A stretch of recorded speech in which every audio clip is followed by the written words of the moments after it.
Locked On Podcast Network presents Locked On Sports Today. The Brewers have been the darlings of baseball's regular season, but will that translate to postseason success? Also, we give you the top 10 players to watch in the NFL this season, and an elite pass rusher is the most coveted player in the NFL. I'm Peter Bukowski, starting your day with the can't-miss stories and biggest debates in sports. You're Locked On Sports Today. Searching all major sports. Found. Let's start with the biggest story. The Milwaukee Brewers beat the Chicago Cubs in a rivalry game, 3-2. They remain comfortably atop the National League Central, and they look like one of the best teams in the National League. Chuck Freeman from Locked On Brewers joins me now, and Chuck, we've seen Jackson Chourio get a little shot of adrenaline in the arms of the Brewers here over the last 6-8 weeks. What is the big storyline that you're following right now in Milwaukee? Peter, first of all, great being with you. I feel like every time we want to doubt these guys, they've never had longer than a 3-game skid this season. They've had 6 or 7 of those. But every time it looks like, all right, things are going a little south, they bounce right back. They had 2 big wins coming out of the break against Minnesota up at Target Field. And then they come right back. They have a tough one on Monday night against the Cubs and then churn these last 2 ones out against Chicago. They bounce back from adversity, injuries. They come back and back and back. You know, you look at the starting rotation and you look at, well, the probable starters for each series. It's always a TBA for the Brewers. What contending team has that? You had no idea who was pitching today, who the starter was going to be. But it's worked out great so far. The only thing is you wonder, do they have enough gas to make it to October and beyond?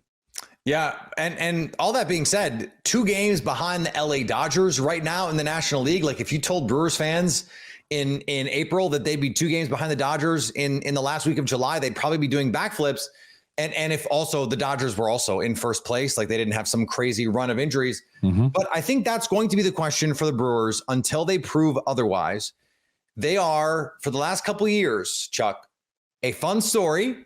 You and I get to get excited about them. And then in October, it's like, oh yeah, well, this is how this team is built. They just don't have the star power to make it all work in October. Tell me why, sell me why this is going to be different this time. I wish I could have all the answers for that because, I look at some of the teams that they've had, the 2018 team. Yeah. I thought that was the team. That was the build for the World Series. Yeah, this team, the season 2 years ago, last year. Yeah, these are nice teams. I don't quite have that World Series championship flavor with these guys. You cover the Packers, what you win. There's a championship level team and they can have a shot. I just don't feel that just yet. Maybe they make a couple of moves at the break. This Christian Yelich injury, he's been obviously one of the better players in the league. We're going to have to monitor that and see how that's going to happen. But they've gone this far. People didn't think they'd be in first place at all. They were picked to win 76, the over and under 76.5 wins. I got my ticket. I'm going to be cashing that here in a couple of weeks, hopefully. But, Peter, I wish I could say, wow, this team is championship. I don't think so. I don't know yet because they've been able to, like you look at today, they just pieced this victory together and they got the job done. So anything can happen. But yeah, like you said at the top, being 2 games behind the Dodgers, nobody certainly would have guessed they'd be at that point. Maybe in first place, but in the running. And that'd be great if they cut the Dodgers because obviously, as you know, they would not have to play that wild card. They got bumped up by Arizona last year. Yeah, and look, the National League Central, has been fine. Like the Cubs have not been as good as they thought they would be. The Reds have not been as good as they thought they would be. But all that being said, they have outperformed expectations to this point. And with a plus 84 point differential, like they have the 3rd best point differential in the National League. This is not some fluke team that you're like, oh, well, there's smoke and mirrors getting by. Here's the problem now, Chuck. We've got Christian Yelich, that injury. And you hear the manager say this is, a significant injury, a concerning injury, I think was the word that he used. And so how essential is Christian Yelich if, let's say, he can't play for 2 weeks, 3 weeks, 4 weeks for this team as they try and make a playoff push? It could be longer than that. Yeah. Yelich was in the locker room, Peter, talking to the members of the media. And normally he's like, well, this is going to be a couple of day-to-day thing. And that turns out to be weeks. Yeah. He had a different tone this morning. didn't want to talk about it really, didn't want to get into specifics, but and that leads you to believe, okay, is there something worse there? Is there going to need surgery? Because with Yelich, over the last couple of years, when things are going well, things seem to be back on track, and he's taking that extra base. He's playing some great outfield. He's running like a deer, and then that back begins to flare up. And over this past weekend, that began to flare up. They need him. They need him in the heart of this order. And you know what? If they find out that he's going to be gone for an extended period of time, maybe they will ramp up their intentions of being a bigger player in the trading market and go, because I think right now they were looking at bargain basement guys. You know how the Brewers operate. I didn't see them thinking of taking a big shot like they did with CC in 2008, or a couple of shots they took with Moustakas in 2018. But this Yelich injury, this is a big, big part because he is in the heart of their order. Obviously, he's one of the leaders in the league in batting average, and this time I feel there's a different feeling about the extent and how long, or will they go in there and just maybe take care of that with surgery, that problem once and for all? Who knows? We'll find out. But certainly nobody had anything really good to say after Yelich talked to the media today about the how he felt about the back and the way it's coming. Stay up to date all year on the Milwaukee Brewers by subscribing to Locked On Sports Today and Locked On Brewers on your favorite podcast app and on YouTube. Thanks for making Locked On Sports Today your first listen. Coming up, we give you the top 10 players for 2024 in the NFL. Before we get to that, the 49ers got some news they did not expect on one of their most important players. Game Time makes getting to the ballpark even faster and easier. Prices on the Game Time app actually go down the closer it gets to first pitch. With killer last-minute deals, all-in prices, and their best price guarantee, Game Time takes the guesswork out of buying tickets. They're obsessed with finding ways to help you save money on tickets. Game Time has deals on tickets right up to the start of the event, and even an hour after it starts. It's the place to find last-minute seats. Find exclusive flash deals and sponsored deals on tickets for baseball, basketball, baseball. I said baseball. There's more baseball, football, concerts, comedy, theater, and more. And the Game Time guarantee means you'll always get the best price. If you find tickets in the same section and row for less, Game Time will credit you 110% of the difference. Take the guesswork out of buying tickets with Game Time. Download the free app, and new users can get $20 off their first purchase with code Locked On. Terms apply. That's code Locked On for $20 off your first purchase with Game Time. Download the Game Time app today. Last-minute tickets, the lowest price guaranteed. If you're catching this episode of Locked On Sports Today after hearing your favorite Locked On show, make sure to subscribe to Locked On Sports Today on YouTube or wherever you get your podcasts so you never miss an episode. The Washington Commanders got some great news on an important part of this year's draft.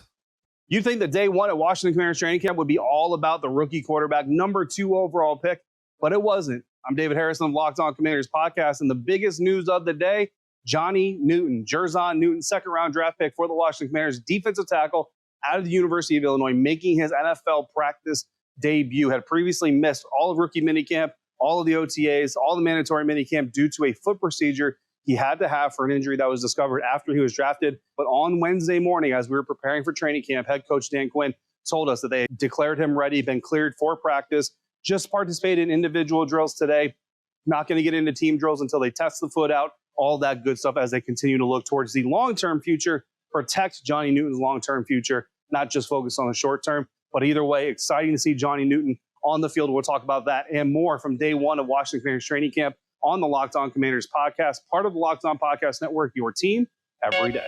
The San Francisco 49ers have a surprise holdout, at least a surprise to us, to navigate, as Trent Williams is not happy. That makes 2 now. How much money do you have to just not care that you're going to get fined $40,000 a day? Like that's a whole car, like a whole vehicle. 20-something million a year at that point, I would say. Like, yeah, I don't need that $40,000. I want to know one thing. Are the fans going to call Trent Williams a diva? Or are they not going to call him a diva because they haven't heard from him? They just know he's holding out. Yeah, it's hard for offensive linemen to be divas. But look, if Brock Purdy starts getting hit, fans are going to start muttering something to themselves. And Trent Williams backup, and now we know a little bit more about the depth chart because with Trent Williams out, it was Jalen Moore, who's going into his fourth year, I think now, right? As with the 49ers, he's the backup left tackle. So he was getting reps instead of Trent Williams. Got beat a couple times. Yetur Gross-Matos and Nick Bosa got him, according to camp reports. Over on the diamond, the Rockies tied a franchise record by scoring 20 runs in a huge win over the Red Sox. Ball game. The score reflects that of a football game, but it was indeed a baseball game as the Colorado Rockies beat the Boston Red Sox.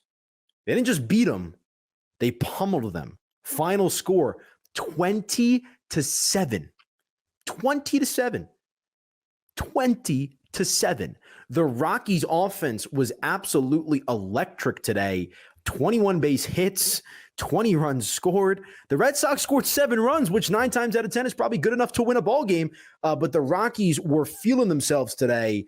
Benches cleared. It was a feisty one. What an exciting game. But the most important part, the Rockies, 4 wins, 2 losses, 2 series victories since the All-Star break. The Red Sox did not let the huge loss dampen their day as they announced a contract extension for manager Alex Cora.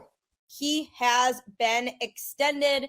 He agreed with the Red Sox on a 3-year contract extension that covers the 2025 through 2027 seasons. He will make more than $7 million per season. His original contract was set to run at the end of this season. So I was curious if he was going to end up leaving. I thought, after this season with the end of his contract being here, that he walked away because the Red Sox haven't done a lot to invest in the team over the last few years, and the talent that they've provided him with hasn't been as good as it could have been. So I thought for sure there was a chance he was just tired of this organization and wanted to go somewhere where the front office was investing more in the team on the field. But he said he was happy with being in Boston. It's training camp time, but it's also rankings time. Who are the top 10 players in the NFL for 2024? Kyle Krabs and Joe Marino lay out their top 10 players on a recent episode of Locked On NFL Scouting. I'll dive right in. Number 10. That was my drum roll. I don't know if anybody could tell that I did that, but how's that? Wow, you're shaking a little bit there. It was sigh. Number 10, Max Crosby, defensive end, LA Raiders, Stud. Las Vegas Raiders. Number 9, offensive tackle Trent Williams, San Francisco 49ers. Super good. Number 8, offensive tackle Penei Sewell, Detroit Lions. Exceptional. Number 7, keep thinking of more adjectives as we go. Running back Christian McCaffrey, San Francisco 49ers. Elite. Number 6, wide receiver Tyreek Hill, Miami Dolphins. Scary. Number 5, defensive tackle Chris Jones, Kansas City Chiefs. Dominant. Number 4, quarterback Josh Allen, Buffalo Bills. I love you, Josh Allen. Number 3, defensive end Myles Garrett, Cleveland Browns. Freak. Number 2, wide receiver Justin Jefferson, Minnesota Vikings. Monster. And number 1, quarterback Patrick Mahomes, Kansas City Chiefs. He's Pat. That's it. That's the top 10. Dude, the best of the best. Just blue chippers, guys that you don't want to play against, guys that change football games.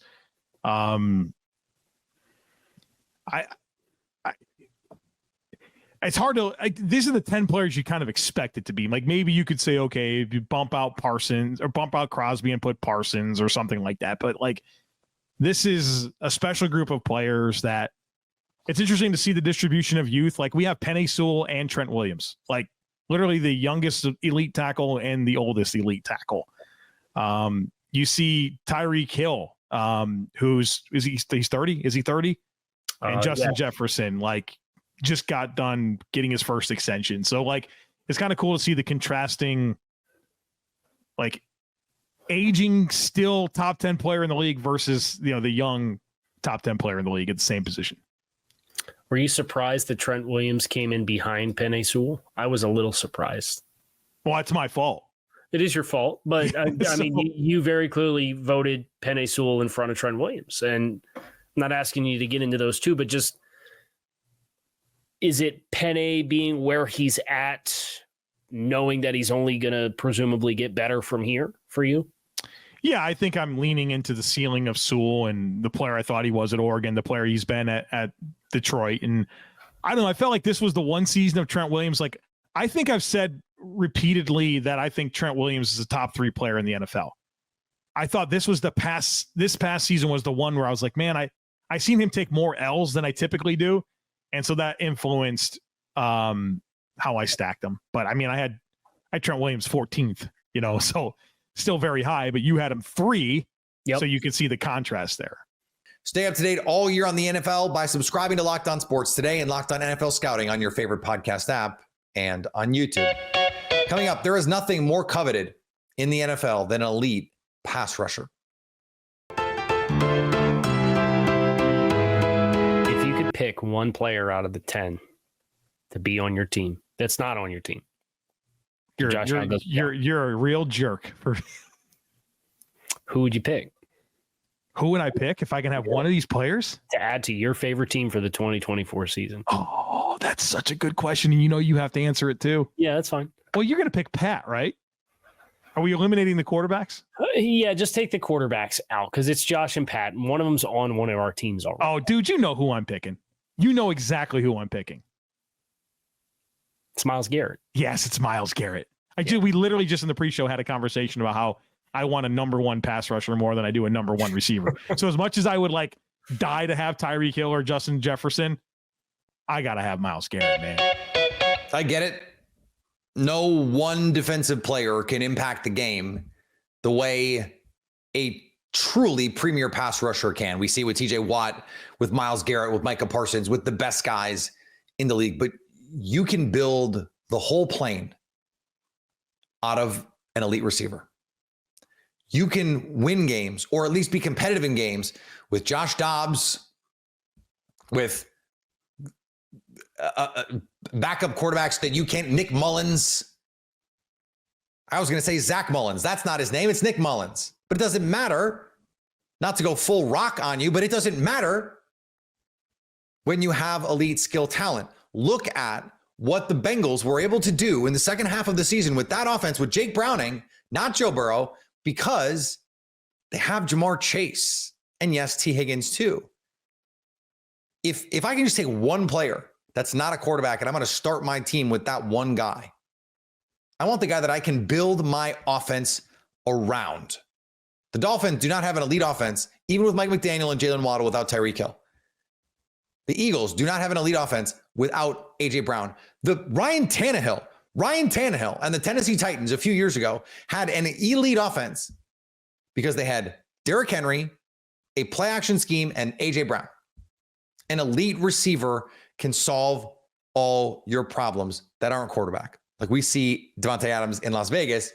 One of the reasons why we're talking about might he get traded is because that's a bad situation for him with the quarterbacks. But if we're taking the quarterbacks out of it, I want the guy who can be your whole offense in a way that only a quarterback can be. And that's pick your favorite receiver. I'll take Justin Jefferson. I think he's the best receiver in the game right now today. If we're starting the team today, now they said for the 2024 season, I'll still probably take Justin Jefferson.